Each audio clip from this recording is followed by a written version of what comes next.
Bonjour.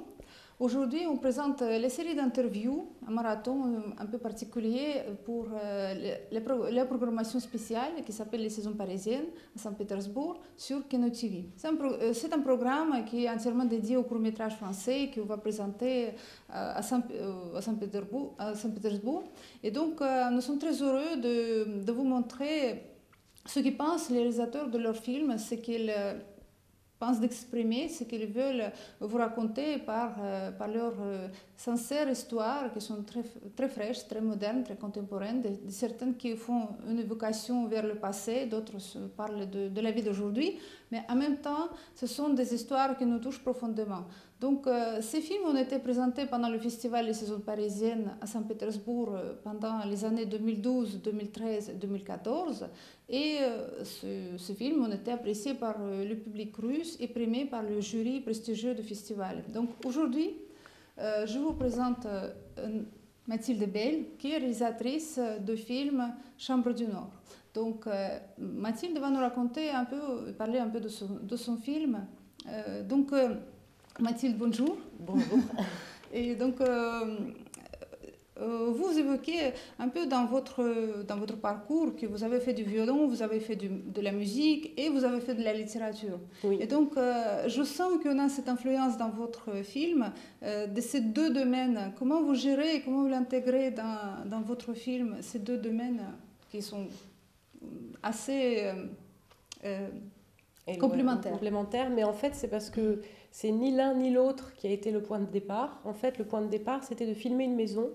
C'est une maison de famille, et puis c'était de filmer des enfants qui sont des cousins, des petits cousins et cousines. Et en fait, je voulais pas écrire un scénario parce que je trouve que c'est à chaque fois toute une aventure déjà très longue. Donc je me suis dit pourquoi pas adapter quelque chose de court où il y ait des enfants. Et la maison étant une très vieille maison de l'époque victorienne, j'ai pensé au Malheur de Sophie parce que voilà, c'est quelque chose de connu et il y a des petits fragments comme ça qu'on peut adapter. Et puis j'ai donc décidé d'adapter un des contes des Malheurs de Sophie. Et puis quand ma chef opératrice a vu la maison dont je lui parlais, elle m'a dit c'est dommage d'adapter quelque chose qui existe déjà, essaye de faire un scénario original quand même. Et donc je me suis dit ben voilà, j'ai ma Sophie, enfin j'ai les enfants, et je vais essayer de trouver quelque chose dans les mêmes thèmes, c'est-à-dire l'enfance, le côté un peu oppressant de l'éducation, des parents, etc. Mais je vais trouver quelque chose à moi. Et puis, bah, il se trouve que les enfants jouaient de la musique, violon et contrebasse. Et comme moi, bah, c'est quelque chose de très fort dans mon propre parcours. Et puis, bah, le rapport à l'éducation, enfin, le travail du violon, bah, je me suis dit, voilà, très bien, je vais parler d'enfants qui sont un peu oppressés dans une chambre, qui doivent travailler. Et puis, bah, la littérature, voilà, je l'ai dit sans le dire. Enfin, c'était l'idée d'adapter quelque chose. Voilà. Mais vous évoquez beaucoup dans votre histoire l'idée d'évasion de l'imagination, parce que l'héroïne de votre film, en fait, à un moment donné, elle commence à imaginer autre chose. C'est quoi ce rapport au portrait qu'elle a dans le film? Oui, parce que en fait, cette maison, pour moi, ce qui me frappait dedans, c'est qu'il y a tous les tableaux des ancêtres que j'ai absolument pas connus. En fait, c'est des inconnus, mais qui font partie donc de ma famille. Et j'imaginais, bah, qu'est-ce qu'on pourrait faire de filmer une petite fille qui est enfermée dans une chambre parce qu'elle doit travailler du violon et c'est ingrat, c'est pénible. Qu'est-ce qu'elle va faire? Elle va se jeter sur tout ce qu'il y a autour d'elle pour s'évader, justement. Et il se trouve qu'il y avait ce grand tableau ovale dans la chambre que je trouvais particulièrement beau. Et je me disais, bah, elle va regarder bah, la petite fille un peu en miroir qui est dans ce tableau. Et sans doute que cette petite fille, c'est un peu elle-même. Enfin, c'est, voilà.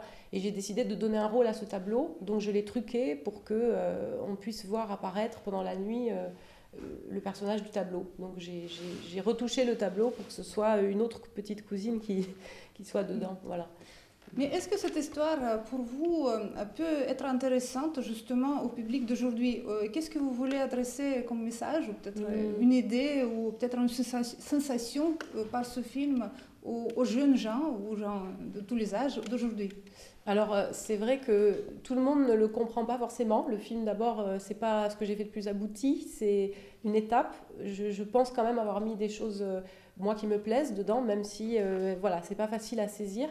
Pour moi, ce que je voulais dire, c'est quelque chose qui me semble universel, qui est le rapport des parents et des enfants, et la façon dont un parent peut peser sur les enfants, justement.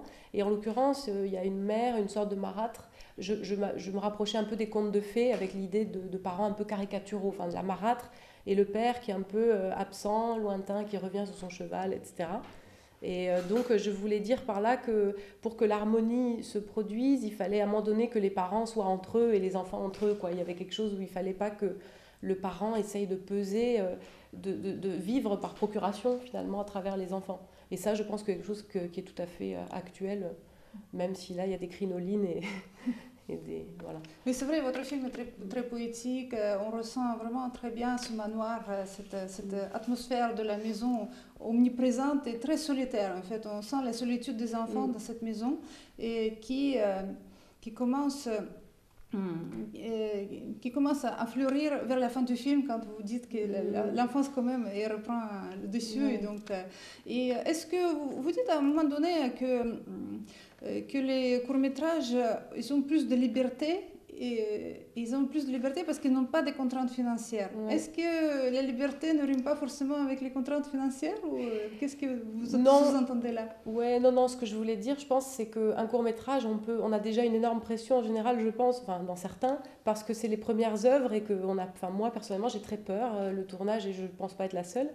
Et je me dis qu'un long métrage, le jour où on arrive au stade de faire son premier long, on doit sentir sur ses épaules le poids d'une responsabilité, en fait, parce qu'on sait que c'est quand même un travail qui a une vocation commerciale malgré tout. On fait un film pour qu'il sorte en salle et qu'il soit vu. Le court-métrage, on peut se permettre d'être un peu plus léger et de se dire si je le rate, ça sera terrible, mais bon, ça sera terrible surtout pour moi.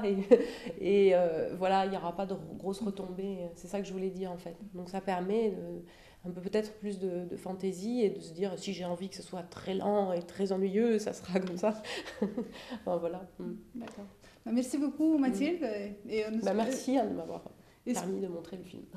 Espérons que le film va plaire aussi au public pétersbourgeois et je pense que ça va être un beau succès. Merci.